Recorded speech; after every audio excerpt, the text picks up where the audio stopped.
Boneka kayu Pak Yadi Ciamis. Setiap malam jam 2, ia berpindah sendiri. Selamat datang di koridor sunyi, sebuah lorong tanpa cahaya. Tempat cerita tidak meminta izin untuk hidup kembali. Tempat suara-suara lama bernafas di sela jeda.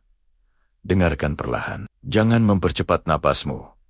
Jangan mengalihkan pandangan, karena kisah ini tidak dibuat untuk dilompati. Ini adalah kisah tentang boneka kayu, tentang seorang lelaki bernama Pak Yadi, tentang kesepian yang dipelihara terlalu lama, hingga akhirnya menemukan bentuk di sebuah desa kecil di Ciamis, Jawa Barat, desa yang siang harinya biasa.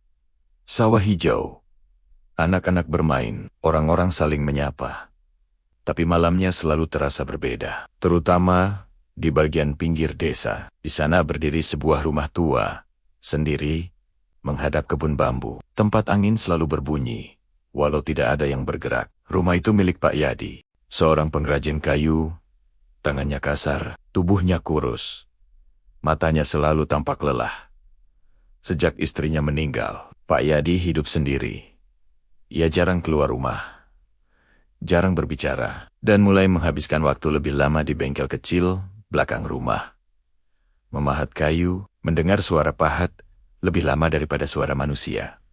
Hingga suatu malam, malam Jumat Kliwon, sebuah pohon asem tua tumbang sendiri di kebun belakang rumahnya. Tidak ada angin, tidak ada hujan, tidak ada suara retakan panjang. Pohon itu roboh begitu saja. Kayunya masih basah, mengeluarkan aroma aneh, seperti tanah kuburan, seperti besi tua. Warga yang melihatnya merasa tidak enak. Pohon itu dikenal tua, dikeramatkan, tidak pernah disentuh. Mereka memperingatkan Pak Yadi, tapi Pak Yadi tidak menjawab. Ia hanya menatap batang pohon itu lama, terlalu lama, lalu membawanya pulang. Sejak kayu itu masuk ke rumah, malam di rumah Pak Yadi berubah. Lampu sering menyala sendiri. Suara pahat terdengar hingga lewat tengah malam, dan Pak Yadi mulai membuat sesuatu. Bukan meja, bukan kursi, bukan perabot. Ia memahat bentuk manusia. Sebuah boneka kayu, tingginya 1/2 meter. Tubuhnya kaku, wajahnya datar. Matanya cekung, dan senyumnya terlalu lebar, terlalu dalam. Seolah-olah bukan senyum, tapi bekas senyum yang dipaksa tinggal. Pak Yadi menamainya Jangkung. Ia berbicara pada boneka itu setiap malam dengan suara pelan, seperti takut ada yang mendengar. Tetangga mulai curiga, karena dari rumah itu sering terdengar 2 suara. Padahal Pak Yadi tinggal sendirian. Satu suara berat, satu suara pendek, kering, seperti kayu bergesek lantai. Setiap malam, tepat jam 2 dini hari, lampu rumah menyala terang, dan terdengar suara langkah. Bukan langkah kaki, tapi bunyi kayu dipukul pelan ke tanah. Duk, duk, berjalan memutar, mengelilingi ruang tamu. Suatu malam, seorang pemuda bernama Asep, mabuk, sombong, ingin pamer keberanian. Ia berhenti di depan rumah Pak Yadi, mengetuk pintu keras-keras, menertawakan boneka kayu, menghina kesunyian. Pintu terbuka. Pak Yadi berdiri di sana, memeluk boneka kayu itu erat. Matanya kosong, bibirnya bergetar. Jangan ganggu dia lagi. Suaranya pelan, tapi berat. Asep pulang, tertawa, hilang.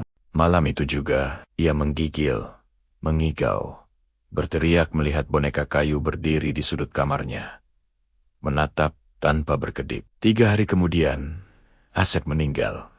Wajahnya membeku, matanya melotot, seolah melihat sesuatu yang mendekat terlalu dekat. Sejak saat itu, tidak ada lagi yang berani mendekat. Tapi Pak Yadi justru terlihat semakin akrab dengan boneka kayunya. Ia duduk di teras, berbicara sendiri, tertawa kecil, seolah sedang mendengarkan jawaban. Hingga suatu pagi, Pak Yadi ditemukan meninggal, duduk bersila, menghadap boneka kayu. Mulutnya tersenyum, tapi matanya terbuka lebar, tidak memejam, seperti tidak sempat pergi. Warga berniat membakar boneka itu. Tapi setiap kali dipindahkan, boneka itu kembali ke tempat semula, menghadap posisi Pak Yadi duduk. Bahkan setelah rumah dikosongkan, boneka itu sering terlihat berdiri di teras, menghadap jalan, seperti menunggu seseorang lewat. Malam-malam berikutnya, suara langkah kayu terdengar di kebun bambu. Orang-orang yang pulang larut melihat sosok kecil berjalan tertatih dengan bayangan terlalu panjang. Seorang ustaz dipanggil. Ia menemukan satu hal. Pak Yadi pernah melakukan ritual pengikat penjaga. Ritual untuk menemani kesepian. Ritual yang membutuhkan wadah. Dan boneka itu adalah rumah. Ustaz menyarankan penguburan. Tapi malam sebelum dilakukan, boneka itu menghilang.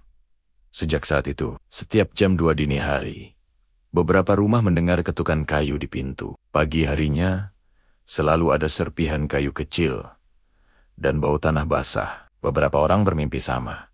Melihat Pak Yadi duduk di sudut gelap, memegang boneka kayu.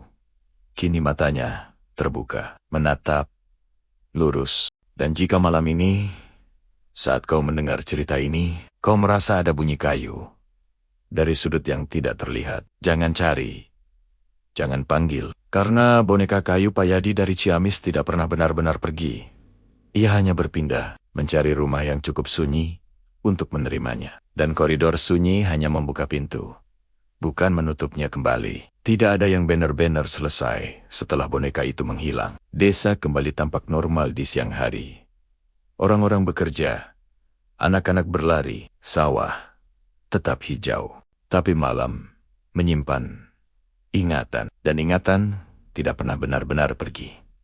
Setelah rumah Pak Yadi dikosongkan, setelah pintunya digembok, setelah namanya jarang disebut, sesuatu mulai berpindah. Perlahan, diam-diam, seperti bayangan yang belajar berjalan. Rumah pertama yang merasakannya adalah rumah Burina. Janda tua, tinggal sendirian, tidak jauh dari kebun bambu. Malam itu, jam 2 tepat, ia terbangun oleh suara pelan. Duk, duk, duk. Bukan dari pintu depan, tapi dari dalam rumah, dari ruang tengah. Seperti kayu, dipukul lantai, pelan, teratur. Burina mengira tikus, mengira kayu jatuh. Ia menyalakan lampu. Suara berhenti, tapi bau tanah basah tertinggal. Pagi harinya, di depan pintu, ada serpihan kayu kecil, kasar, tidak dikenalnya. Malam berikutnya, jam 2 lagi. Bunyi itu datang lebih dekat, dari arah dapur. Burina menangis, membaca doa.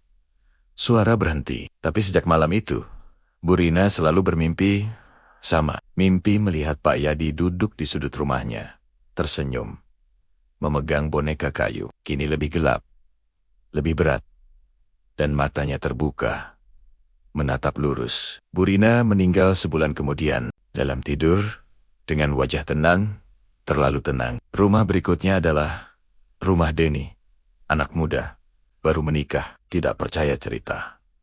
Ia menertawakan bisik-bisik desa, hingga suatu malam, istrinya terbangun, melihat sosok kecil berdiri di dekat lemari.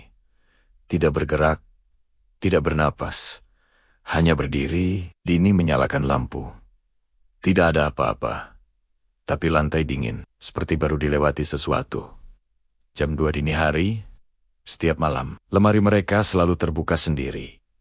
Dan di dalamnya, bau kayu tua bercampur tanah. Denny mulai mendengar suara kecil memanggil namanya. Dari sudut yang tidak bisa ia lihat, ia mulai marah, menantang, menyuruh pergi. 3 hari kemudian, Denny ditemukan tergantung di kamar mandi. Tanpa luka, tanpa tanda paksaan. Wajahnya tersenyum tipis. Seperti lega. Desa mulai takut lagi. Tapi rasa takut kini berbeda. Lebih dekat, lebih pribadi. Karena sesuatu itu tidak lagi tinggal di satu rumah. Ia berpindah, seperti memilih. Ustadz kembali dipanggil.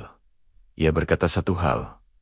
Wadah telah berjalan. Penjaga telah belajar bergerak. Ia tidak lagi menunggu. Ia mencari. Dan yang dicari adalah rumah yang sunyi. Orang yang sendiri.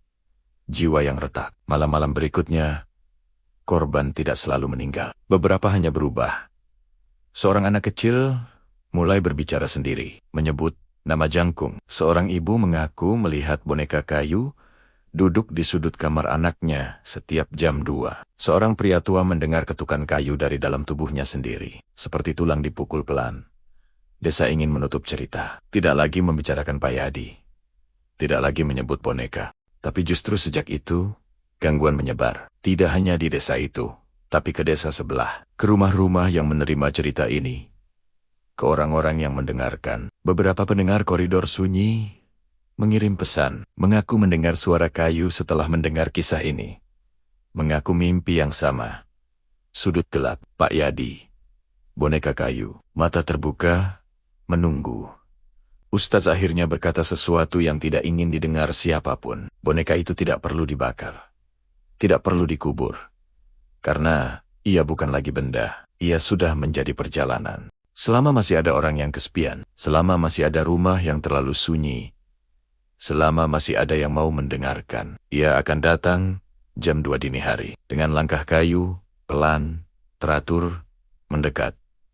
Dan jika malam ini, setelah cerita ini selesai, kau mendengar bunyi kecil dari arah yang tidak biasa, jangan menyalakan lampu terlalu cepat.